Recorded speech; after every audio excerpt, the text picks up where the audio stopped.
sejam todos muito bem-vindos ao podcast Respire e Diga Sim. Muito prazer, eu sou a Carolina Mânica, eu sou atriz e apresentadora desse podcast. Todas nós temos um momento da nossa vida em que temos que dizer sim. Sim para nós mesmas e sim para a nossa individualidade. Eu acho que o grande marco da nossa vida tá quando a gente se dá conta dessa individuação, em que dizer sim é dizer não intrinsecamente por uma série de padrões que já não nos cabem e também não nos servem mais. Esse podcast é sobre isso. Sobre mulheres brilhantes que estão à frente de um tempo, sobre a sua história, sobre a sua trajetória, os seus anseios e também as suas reflexões. A minha convidada de hoje, ela foi a candidata mais jovem da história a concorrer à Prefeitura de São Paulo. Ela é formada em administração pública, com especialização em negócios e sustentabilidade. Ela largou a iniciativa privada para trabalhar com política. E eu ressalto isso porque eu acredito que não somente eu aqui, que estou nesse podcast, e vocês que estão me ouvindo, devem ter ouvido também essa frase. Olha, não vai mexer com política, que isso não dá bom, hein? Deixa isso para lá, isso não é para você. E é por isso que eu trouxe ela aqui. Marina, hello, bem-vinda! Muito obrigada, uma alegria mesmo poder estar aqui compartilhando um pouco dessa história e conversando com você. Obrigada, eu que agradeço a sua presença e estou bem feliz mesmo que você está aqui para a gente trocar essa ideia, porque eu acho que é tão importante a gente ter figuras na política e figuras femininas na política, né? Então, vou começar assim o podcast com a primeira pergunta que eu sempre faço, que é a seguinte: quando foi que você respirou e disse sim para você mesma? Primeiro que essa pergunta não foi tão óbvia para mim responder. Foi muito legal poder, a partir dessa provocação, pensar um pouco mais nessa trajetória a partir do olhar do sim. Porque muitas vezes a gente é provocado e fala, não, a gente precisa falar mais não na vida, a gente precisa ser mais claro. Mas o sim é muito bonito também, né? Porque ele abre essas outras portas que talvez a gente não estivesse olhando. E com certeza, acho que esse momento que eu respirei e eu falei sim, foi quando eu decidi ser candidata. Eu trabalhava, né, tinha entrado na Natura no programa de trainee, já estava construindo uma carreira executiva e era um lugar que eu amava trabalhar. Até hoje eu falo com muito cuidado, com muito carinho, assim, falo às vezes a gente da Natura, porque é um lugar incrível, é uma empresa brasileira que fala de sustentabilidade, que pensa assim diferente. A minha avó era consultora Natura, então eu amava. Mas quando eu resolvi que eu queria estar mais próxima da política, depois ali de 2013, das manifestações, eu entrei na RAPS, passei no meu processo seletivo, que é a Rede de Ação Política para a Sustentabilidade, que estava ali criando um primeiro caldo de pessoas que queriam fazer diferente. E eu virei 2015 para 2016, que ia ter eleições municipais, querendo trabalhar numa campanha. Porque, Carol, eu nem conhecia nenhuma pessoa que já tivesse sido candidata antes. Não conhecia ninguém, era uma coisa completamente nova para mim. Não era uma coisa da sua família, assim, você não tinha exemplos? Nenhum, eu não conhecia as pessoas que trabalhavam com isso. E eu tinha feito administração pública, queria trabalhar, né, no coletivo e eu nunca tinha pensado em estar na política. Caramba! E eu já tenho uma clareza que me faltavam referências, assim, não tinham mulheres jovens que não eram de família, de políticos, que não eram de partidos muito consolidados. Minha primeira referência veio ser a Manuela Dávila, do Sul, porque eu acho que uma das primeiras ocupando esse espaço e eu não pensava, ninguém me perguntava se eu queria ser política. Não era uma coisa que eu pensava, achava que eu ia trabalhar no terceiro setor, ou até depois no governo mesmo, mas não pela política.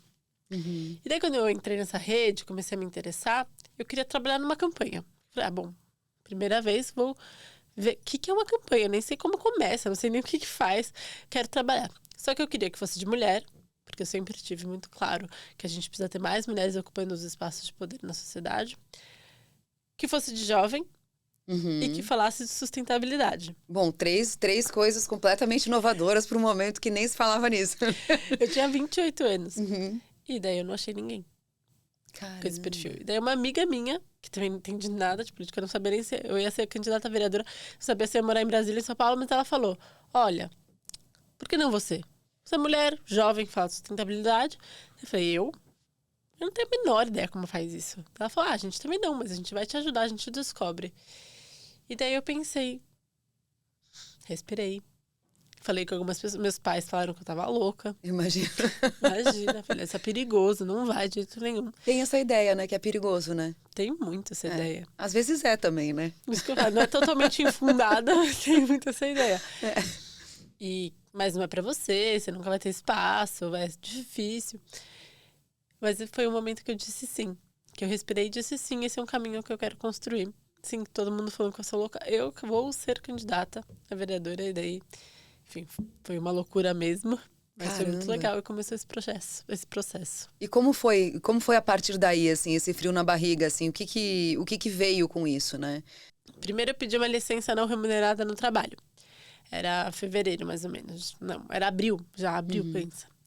As eleições eram em outubro. Eles foram me responder no final de julho.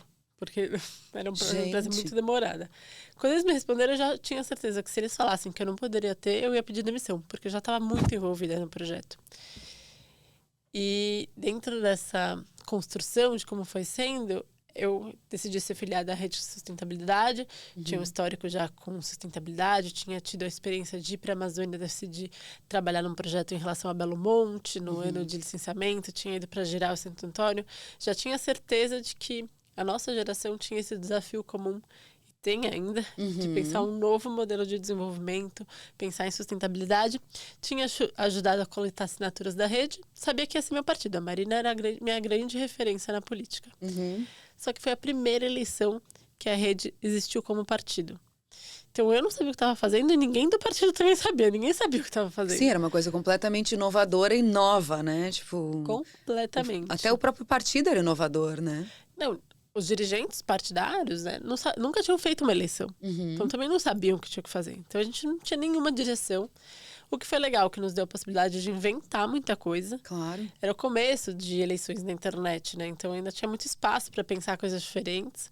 E a gente, sem saber, foi fazendo muita coisa, o que foi muito legal. É o benefício da ignorância, às vezes, né? Quando a gente não tem ideia, a gente faz coisas que poderiam ser impossíveis, né? Eu gosto muito de falar com jovens, sou bem convidada para falar com eles. E uma coisa que eu falo bastante. Com as informações que eu tenho hoje, com o conhecimento que eu entendo de eleições hoje, que eu sei, como eu sei que funcionam os partidos, o quociente eleitoral, hoje eu sei que era impossível ter sido eleita. A rede era um partido de primeira viagem, a gente podia ter 85 candidatos para vereador e vereadora, a gente tinha só 16, nenhum deles nunca tinha sido candidato. Ninguém tinha voto. A gente, como partido, tinha R$0. A chance de ser eleito, de conseguir fazer 100 mil votos para conseguir uma cadeira, hoje eu sei que era nula, era impossível, 0. Mas porque eu não sabia disso, eu achava que era possível e eu trabalhei loucamente, construímos várias coisas novas. Tive mais votos do que 3 pessoas que foram eleitas vereadoras. Caramba! Não fui eleita, porque realmente não tinha Por causa da legenda, tem uma questão de legenda, né? Você precisa ter um mínimo de votos para poder ter uma cadeira. E daí o mais votado daquela chapa senta, é eleito. A gente não teve o suficiente para ter uma cadeira. Não fui eleita. Mas a experiência me possibilitou ter um acúmulo grande, ter tido voto e me tornar deputada estadual 2 anos depois. Então eu falo muito para os jovens, às vezes a gente espera muito ter todas as condições, ter todo o conhecimento, ter todas as possibilidades para tomar uma decisão, para respirar e dizer sim para nós mesmos, mas às vezes a gente não vai ter isso. E o fato da gente não ter, às vezes, é o que possibilita as histórias acontecerem. Porque eu não fui eleita, mas me possibilitou hoje estar aqui como deputada estadual. Então, você não precisa ter o controle de tudo para respirar e dizer sim para si mesma, mas você precisa estar muito entusiasmada por um caminho. Eu tenho uma amiga que fala, eu acho muito bom, ela é professora de yoga, e ela fala assim: dá o passo que o universo dá o chão. É bonito. Né? Acho que foi um pouco isso que aconteceu. Porque você deu aquele passo e de repente o universo te deu o chão, né? Porque hoje você tá aqui. Se você não tivesse dado aquele passo lá, você não estaria aqui, né? Isso. E saber que às vezes o chão é um pouco mais comprido. Eu não fui eleita naquela eleição. Mas me permitiu depois ter sido eleita 2 anos depois. Total. Tem que dar uma caminhada, né? Uma caminhadinha, só um passinho. Tem que percorrer ali uma leve maratona. Muito bom. E me conta um pouco da tua experiência, assim, como mulher, né? Mulher na política. Num ranking de 173 países, o Brasil ocupa a posição 139 de mulheres na política. Isso quer dizer que todos os países da América Latina, todos os países da América tem mais mulheres na política do que o Brasil. A gente empata só com o Paraguai. Paquistão, Emirados Árabes, países que geralmente a gente não associa com o direito das mulheres, tem mais mulheres na política do que no Brasil. De todos os países do G20, a gente só o Japão tem menos mulheres na política do que a gente. Gente, eu não sabia disso. Então a gente está realmente muito distante. A gente está falando que somos 52% da população e hoje 13% das vereadoras e prefeitas eleitas. É muito pouco. Muito pouco. É muito pouco. E isso reflete diretamente nas pautas, porque as nossas pautas não são priorizadas. E vou dar um exemplo bem claro. A gente tinha um projeto que chamava Menstruação Sem Tabu, que foi um projeto que a gente construiu suprapartidário, do PL ao PSOL, todos os partidos construindo, todas as mulheres construindo junto, bem completo.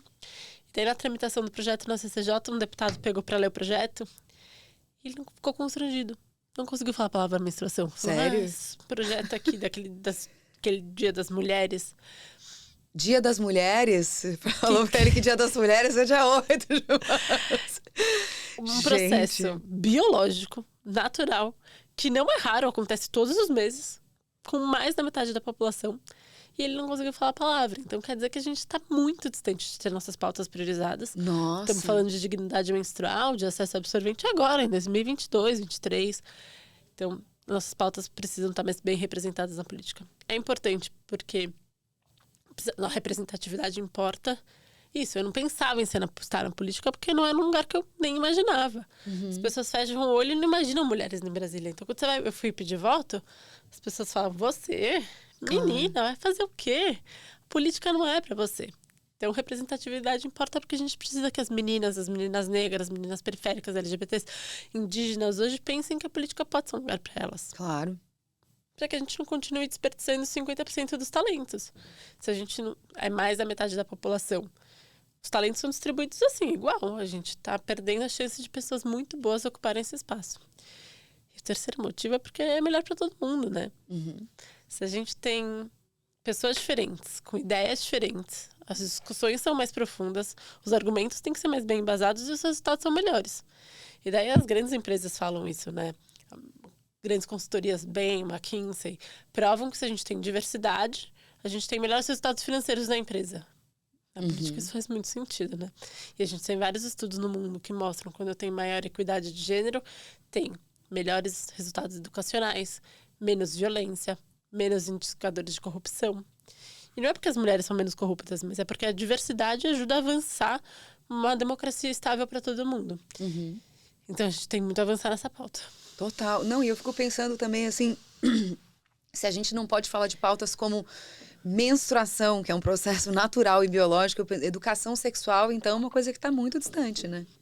Por isso que a gente também tem visto um retrocesso muito grande em todas as pautas que a gente conseguiu avançar com o tempo. Então, é um desafio ainda que a gente possa avançar com equidade, né? Porque a gente não está dizendo que é ser mais, é ocupar espaços iguais. É muito distante. Mas também quer dizer que é importante a gente estar aqui ocupando os espaços, falando, entrevistando, trazendo voz de mulheres que estão mostrando que é possível ser mãe, ser mulher e ocupar espaços na sociedade. E você sofre muito preconceito?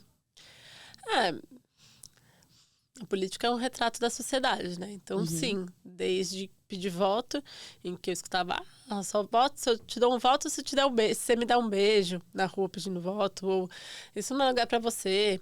Até mesmo dentro da casa, em que as pessoas são cordiais, são educadas, mas tem vários. Tanto comentários extremamente machistas, quanto estruturas machistas, né? Hoje a gente vive num país em que as principais comissões são presididas por homens. Que a Assembleia, o Congresso Nacional, tanto a Câmara quanto o Senado, nunca foram presididos por mulheres. Que os homens ainda, para decidir alguma coisa, chamam 3 ou 4, fecham a porta, abrem um uísque e decidem entre eles. Então, é um desafio e os casos ainda são muitos. Mas também a gente está lá, vai constrangendo e diminuindo isso. Então, eu acredito que a gente precisa votar mais em mulheres. Não, totalmente. E aí eu acho que é bom a gente falar sobre o Vote Nelas, né? Que é essa iniciativa que é super importante, e aí eu ia pedir para você explicar um pouco o que é. E eu acho que a gente tem que falar bastante sobre o quanto que é importante existir esse tipo de iniciativa, o quanto que é importante a gente ter representantes femininas, né? Não só pelas pautas, pela identificação, né? E também por uma questão econômica, que é comprovado mesmo, né? Tipo, que um país que tem mais equidade é um país mais próspero, né? Então... Eu fui candidata, né? Então, em 2016 não fui eleita. E daí, quando em 2018 eu fui ser candidata de novo, eu já tinha tido fiquei engravidado, sido promovida durante a gravidez. Tava de licença maternidade quando falaram, não, agora você tem que ser candidata. E daí eu olhei pra isso com muita dificuldade. Falei, nossa, como é que eu vou ser candidata? Com o bebê no colo, agora e tal. Daí alguém me provocou e falou, do partido, você não fala que a política tem que ser pra todo mundo? Tem que ser pras mães também, tem que ser pras crianças pequenas também, tem que ser pras mulheres como um todo. E daí eu fiquei com isso muito provocada. E daí eu falei, sim, é verdade, eu acho isso. Mas muita gente ainda não sabe da gravidade do problema e não sabe disso. Então eu chamei umas amigas, liguei, que foram chamando outras, que eu conheci outras pessoas incríveis nesse processo. A gente formou um grupo de umas 8 mulheres e fundamos o Vote Nelas, que era um movimento não para uma ou para outra mulher específico, mas para falar da importância da gente ter equidade de gênero na política, falar da importância do eleitor votar em mulheres. Que maravilhoso. E tu sabe que hoje eu tenho uma filha e a minha filha, ela se interessa por política. E isso me deixa muito feliz, assim, porque eu fui uma dessas pessoas que cresceu achando que a política não era pra mim, assim, tipo, porque sempre foi uma verdade dita, assim, não, a política não é pra você, não se mete na política. Eu até falei isso na abertura, né? E o quanto que é importante a gente ter essa educação mesmo, né? De que a política, ela é pra todos nós, né? É muito maravilhoso e ver essa transformação no dia a dia é muito legal. É uma das coisas que mais me emociona hoje na minha trajetória. Quando eu encontro meninas, a gente faz um trabalho com meninas na periferia, olhando para mim e falando, eu quero ser candidata, eu quero ser deputada, eu quero ser presidente. Então, vendo essa representatividade que elas podem sonhar em estar na política. E a gente tem casos de pessoas que foram nossas voluntárias e depois viraram vereadoras nos seus municípios. Então, é muito legal de ver isso realmente acontecendo na prática. Mas quando a gente olha para as crianças, é mais emocionante ainda, né? É. Meu filho gosto de contar uma história que uma vez, perguntando pro meu filho o que ele queria ser na escola, as pessoas falando, astronauta, bombeiro. Ele falou, quero ser político. Ah. E daí criou uma situação, até a professora falou, político, por quê e tal? Porque é legal. E ainda cria um estranhamento muito grande na sociedade, né? Porque as pessoas acham ruim. A gente vive num país em que a política é muito criminalizada. E tem uma certa razão. A gente tem realmente histórias muito ruins da política. Mas a política é esse lugar mais maravilhoso, essa tecnologia social que o humano desenvolveu para mediar os conflitos que são legítimos. É legítimo a gente pensar diferente numa sociedade. A gente vai ser diverso. É importante que a gente pense diferente. Isso vai acontecer. Mas na política, essas diferenças deveriam se encontrar para negociar soluções para o coletivo, para todo mundo. E é bonito isso. Sim. A gente precisa retomar esse lugar bonito da política. E outra história que eu gosto bastante também nessa referência de que a política é ruim e ela é boa, é da Marina Bragante, que é uma amiga bem querida e tem uma longa trajetória na construção da sociedade civil e da área pública como um todo também. E ela é mãe de trigêmeos. Corajosa essa. E daí realmente, Essa aí veio com trigêmeos. sou um bilhete premiado. E foi... Ela até brinca que ela fala, não é coragem, né? Porque coragem é uma coisa que você escolhe, outra não. É verdade. Você foi, simplesmente foi. Tipo assim, tá denominado que você Vai dá aí. conta disso tudo aí. E deu super bem, eles são ótimos. Mas um dia ela estava nessa questão, ela, enfim, foi secretária do Desenvolvimento Econômico, trabalhou comigo e trabalhou muito tempo na Câmara Municipal também. E daí ela estava nessa dúvida se ela continuava trabalhando no mundo empresarial, ganhando bem melhor, inclusive, e tendo esse caminho, ou seguindo o coração dela, respirando e dizendo sim, se voltando para a política de novo, sendo candidata. E daí ela estava nessa dúvida e um dia teve uma questão que os filhos tinham que falar na escola o que eram os pais, e o filho dela falou, minha mãe é política, e eu tenho muito orgulho dela. E daí isso foi para ela o que determinou ela realmente decidir esse ano ser candidata, sair do trabalho que ganhava super bem, para esse processo. Então, a gente ressignificar, olhando para as crianças também, o que é a política no Brasil é muito bonito e eu acho que tem uma chance da gente realmente melhorar a política. Sim, porque durante muito tempo, na verdade, as mulheres elas não foram permitidas na política, né? Não, assim, A gente fala, né, hoje eu sou uma grande defensora que a gente tenha cotas de cadeiras para as mulheres. E daí eles falam, não, mas isso é um absurdo, os homens falam um absurdo. Mas por muitos anos eles tiveram cotas para os homens. Totalmente. 100% eram para os homens. A gente não podia nem votar. É. Faz menos de um século que a gente pode votar. Menos de um século. Isso E antes é a uma gente não loucura. podia nem votar. Os homens eram candidatos, votavam homens brancos, né? E eram eleitos. E daí a gente tá num processo em que a gente precisa mudar esse viés inconsciente de para quem que é a política. E a política tem que ser para todo mundo, numa democracia representativa. É uma reparação que precisa ser feita, né? Isso tudo. Tipo, para que realmente as pessoas se sintam representadas, né? Você já sentiu solidão na política? Com certeza. Esse é um caminho, um momento bem importante da gente falar também, de ocupar esses espaços que muitas vezes a gente se sente muito sozinho.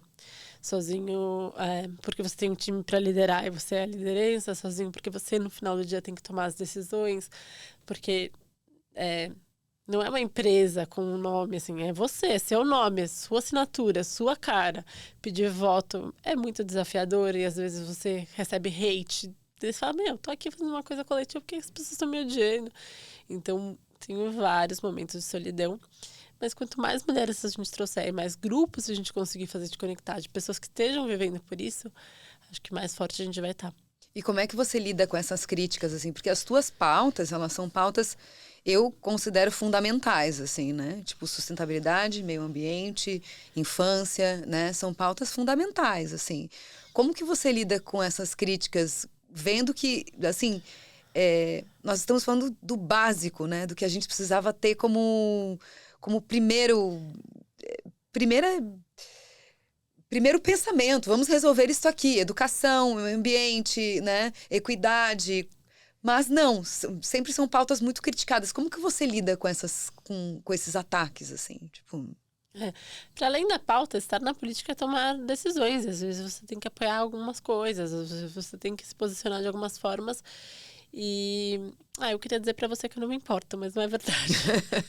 Porque às vezes realmente eu não já consigo não me importar com tanto, já não leio lá comentários no Facebook, acho que já fui bem, só sou bem mais tranquila. Mas às vezes vem alguma crítica de alguma coisa que era importante pra você e vem de um jeito cruel, de alguém próximo, alguém que não entendeu o contexto inteiro, alguém que é muito radical numa coisa que você queria ser também, mas você precisa ceder para poder construir uma coisa maior e a pessoa é maldosa. Então, ainda pega bastante em alguns momentos, mas o que mais que tem sido para mim um antídoto é não perder de vista o porquê, né? Quando a gente consegue fazer uma coisa muito legal, quando a gente consegue aprovar um projeto de lei que impacta centenas de milhares de pessoas, quando a gente consegue transformar uma realidade, salvar alguma vida. É que é muito interessante quando o que move a pessoa tá além da esfera pessoal dela, né? Não é só você não tem só um ideal e um objetivo em benefício próprio, né? Você pensa em fazer algo para melhorar uma situação de um todo, né? Então isso acho que acaba movendo, assim, acho que é isso que faz com que a política seja tão fascinante, né? Porque você consegue construir e você consegue realmente ver as pessoas se beneficiando de algo que você tá dando o seu dia, seu suor, sua vida por aquilo, né? Eu sou muito fã, eu acho que é um espaço muito potente, muito legal, que a gente precisa de mais pessoas boas, de mais pessoas comprometidas com esse coletivo, então eu gosto muito, eu sou entusiasta que todo mundo seja candidata, que todo mundo se proponha esse processo. Mas no fundo eu acho que todo mundo no seu trabalho gosta de pensar no seu trabalho com um impacto maior, por mais que eu acho e acredito que é super legítimo ter preocupações da sua perspectiva individual, da sua família, do seu futuro. Todo mundo gosta de pensar um impacto positivo no coletivo, em outra pessoa, num momento que tem colocado no mundo. E a sociedade precisa que todo mundo, na política, na sociedade civil, nas empresas, atuem dessa perspectiva, né? Agora tem uma coisa que pra mim, assim, tá pegando muito. Eu tenho lido aquele livro, O Terra Inabitada, sabe? Que ele fala sobre os efeitos da crise climática, né? E a gente está vivendo tudo isso que a gente está vivendo no Brasil, né? Essa devastação no Rio Grande do Sul. E é muito doido você parar para pensar, assim, como ainda pode existir um negacionismo, né, da crise climática, né? Como que isso pode ainda existir? Você acha que a partir de tudo isso que está acontecendo, ele vai servir de alguma forma de entendimento de que já não dá mais para ter esse discurso? É uma boa oportunidade que a gente tem nesse momento para fortalecer esse caminho. E para mim é a nossa grande responsabilidade, até em respeito a todas as pessoas que estão passando por que estão passando no Rio Grande do Sul, seja as que passaram pela seca na Amazônia, seja por todo mundo que está sofrendo com as mudanças climáticas, as pessoas que morreram aqui na tragédia do litoral norte, é garantir que eles não sejam em vão e que a gente consiga trazer esse senso de urgência para todo mundo, que as mudanças climáticas já são uma realidade. E em relação aos negacionistas, eles existem, são péssimos, mas dentro, é verdade.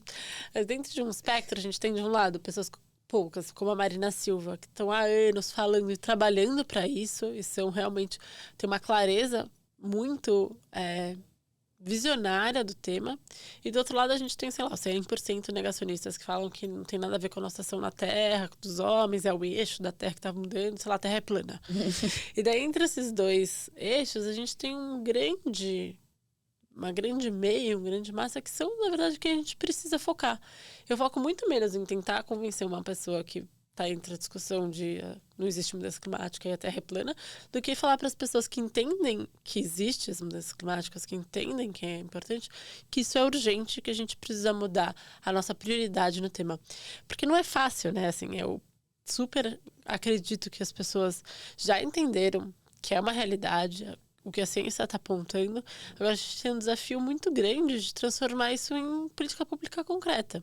Uhum.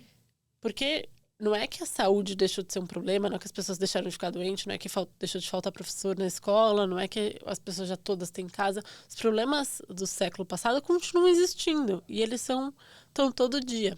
E aqui você tá falando, vai chover, vai alagar. Um dia, enquanto aqui tá, precisa de hospital hoje, precisa de professor hoje, precisa de pagar casa hoje. Então, se a gente, como sociedade, não conseguir mudar o nosso olhar, o nosso incentivo aos políticos, eles não vão mudar sozinhos. A política é um reflexo da sociedade. A sociedade precisa entender que isso é prioritário. Custa muito dinheiro fazer a alteração. É uma questão de prioridade. A gente vai ter que deixar de fazer coisas para fazer isso, mas no final é o que se espera de nós. É o que se espera dessa geração e é muito importante para que a gente não sofra o que a gente tem sofrido. E isso também exige que a gente trabalhe de uma forma diferente, transversal. A gente precisa que a educação pense educação da perspectiva ambiental. A saúde, pense na saúde na perspectiva ambiental. E nas mudanças climáticas, de adaptação, o que a gente precisa fazer? A gente precisa que infraestrutura pense e faça com a adaptação climática. Que habitação construa casas adaptáveis. Tem que ser transversal, senão a gente não vai conseguir. E agora eu fico pensando assim, porque a gente tem todas essas questões, segurança, saúde, educação, parará. Quando vem um evento como esse, que é uma catástrofe ambiental, todos esses setores também, eles são afetados e muito, né? Então, assim, é uma coisa urgente essa educação de base, né? Completamente. E, ao mesmo tempo, a gente ainda tem uma educação ambiental muito rudimentar. A gente, nas escolas, entende educação ambiental por ensinar as cores da reciclagem e nem olha para ver se está sendo reciclado depois, só separa ali. E não entender que mudanças climáticas, o que é carbono, o que é mitigação, o que é adaptação, quais são as formas que a gente pode pensar em adaptação, permeabilidade do solo, a importância das árvores. Então, tem um grande desafio dessa geração. É o nosso desafio que hoje o mundo nos pede. E, enfim, eu sou otimista de novo. A gente tem alguns caminhos que estão se fortalecendo para que a gente realmente não perca a oportunidade que a gente tem agora de mostrar o quanto que isso é prioridade. E um desses caminhos é as eleições desse ano. Como que a gente pauta as eleições a partir da necessidade da adaptação climática nas cidades. Qual que você acha que é o maior problema do Brasil? Na política? Assim, eu adoro que me perguntem na política, porque na política tem uma resposta assim, ó. Na política e no Brasil. Como um todo. Se eu tivesse uma varinha de condão e pudesse mudar uma coisa na política hoje do Brasil, eu acabaria com as emendas orçamentárias. Acho que você já deve ter ouvido falar, nosso ouvinte também, sobre o orçamento secreto, a emenda aqui, a emenda lá, só vou votar se o governo liberar minha emenda. Isso é uma distorção do nosso sistema democrático que está fazendo que o que os nossos parlamentares, vereadores, deputados estaduais e deputados federais usurpem recursos do executivo, a gente parar de usar o nosso dinheiro baseado em dados, evidências, em programas, e levando para a construção de currais eleitorais. Então é muito ruim o que tem acontecido. A gente tem perdido o nosso poder, o nosso papel de institucional entre poderes, de pesos e contrapesos. E a gente fala muito pouco disso, a gente não entende o que está falando. A gente não entende, é grego, assim, tipo, eu acho que para a maior parte das pessoas, o que é uma emenda orçamentária? Não sabe nem a que se destina, né? Tipo, não sabe, é uma parte do orçamento que o Estado tem, que daí o parlamentar que fala para onde vai. Existem as emendas obrigatórias, então um pouquinho do dinheiro cada vereador, cada deputado pode falar para onde vai. Ah, quero que vá para essa escola, para essa instituição. Só que daí isso criou as emendas voluntárias. E hoje os parlamentares negociam com o governo. Ah, só vou votar seu projeto se você me liberar mais 5 milhões de emenda.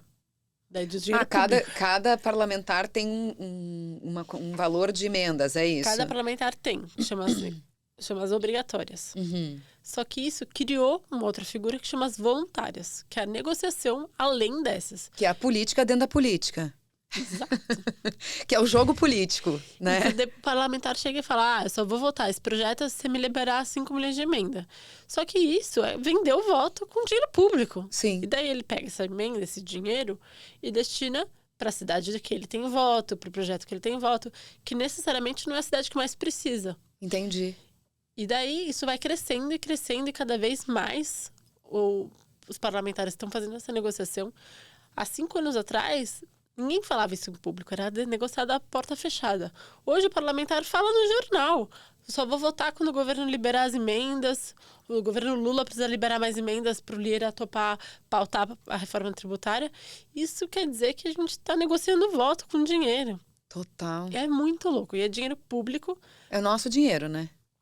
Fazendo os deputados se reelegerem para sempre. Isso pensando só na parte republicana, que já é um problema. O pior é que também é uma torneira de corrupção, porque é um dinheiro que pode chegar mais fácil a lugares escusos. Então é muito ruim. E a gente precisa muito entender mais o que significa para que a gente possa lutar contra. Mas o que significaria você extinguir essas emendas? Como seria? O parlamentar não deveria destinar a emenda, porque como gasta o dinheiro é um papel do executivo, que deveria gastar olhando para dados e evidências. Então a gente tem mais pessoas doentes nessa região do estado com câncer de mama, então a gente vai mandar mais mamógrafos para cá. A gente precisa de investir mais em habitação nessa região aqui, a gente precisa investir em adaptação climática nessa área de risco aqui, que tem muitas pessoas que podem sofrer com derrubamento do morro. E daí gastar o dinheiro de acordo com as necessidades. E hoje a gente gasta uma parte cada vez maior do orçamento de acordo com indicação de parlamentar. E isso significa que a gente, às vezes, está gastando num lugar que nem precisa tanto. Mas que está garantindo que ele seja reeleito, e reeleito, e reeleito. A minha opinião, parlamentar, como na maioria lugar do mundo, não destina orçamento. Ele discute orçamento no todo. Então tem que ser mais para educação, mais para saúde. Agora, aonde em saúde vai gastar? A Secretaria de Saúde que tem que fazer. Entendi. Tá certa. Mas é complexo. É complexo. Sabe, a gente não aprendeu isso. Não. A gente não aprendeu na escola, não aprendeu na faculdade, a gente não é estimulado a falar no trabalho. A gente tem um dito no Brasil que fala de política não se discute. Então. E como assim? A gente precisa entender, é nosso dinheiro, é nossa vida, é nosso destino. A gente não sabe o que faz um vereador, um deputado, o que é competência municipal, estadual, nacional, por que tem Câmara e Senado. E se a gente não começar a aprender mais sobre isso vai continuar sempre na mão das mesmas pessoas. Que, por acaso, tem um interesse que a gente não saiba, né? E qual que você acha que é o problema do Brasil saindo da política? O problema do Brasil é que a gente tem desafios do século XXI sem ter resolvido os nossos desafios do século XX. A gente tem uma dívida muito grande com a desigualdade social, com a pobreza, com a saúde, com a educação, ao mesmo tempo que a gente já está lidando com os desafios da mudança climática, das nossas potencialidades, de uma reglobalização que está acontecendo. Então a gente tem que juntar 2 agendas agora. E a gente vai ficando por aí. Nossa, eu adorei conversar contigo. Muito obrigada. Mas posso falar outra coisa? Fala. Você me perguntou qual é o maior problema. Posso falar o que eu acho mais maravilhoso do Brasil? Sim. Porque é um podcast que fala Adorei, assim. adorei. Então, o que é mais maravilhoso do Brasil é que a gente é um povo que tem uma imaginação e uma inventividade muito grande, que imagina e cria soluções, e a gente tem um potencial de criar uma solução agora que dá um salto para como lidar com a nossa grande biodiversidade, com o potencial que a gente tem de liderar o mundo para uma economia, para uma transição de economia de baixo carbono. Com bioeconomia, a gente tem tudo, a gente tem floresta, a gente tem bioeconomia, a gente tem possibilidade de turismo, a gente tem possibilidade de serviços, a gente inventa muita coisa e a gente pode dar conta dos nossos fundos problemas, olhando soluções do futuro pelo nosso povo maravilhoso. Que ótimo, muito obrigada. Muito obrigada por estar aqui com a gente. Muito obrigada para vocês que nos ouviram e até a próxima. Compartilhem, hein? Esse papo foi incrível. Até mais.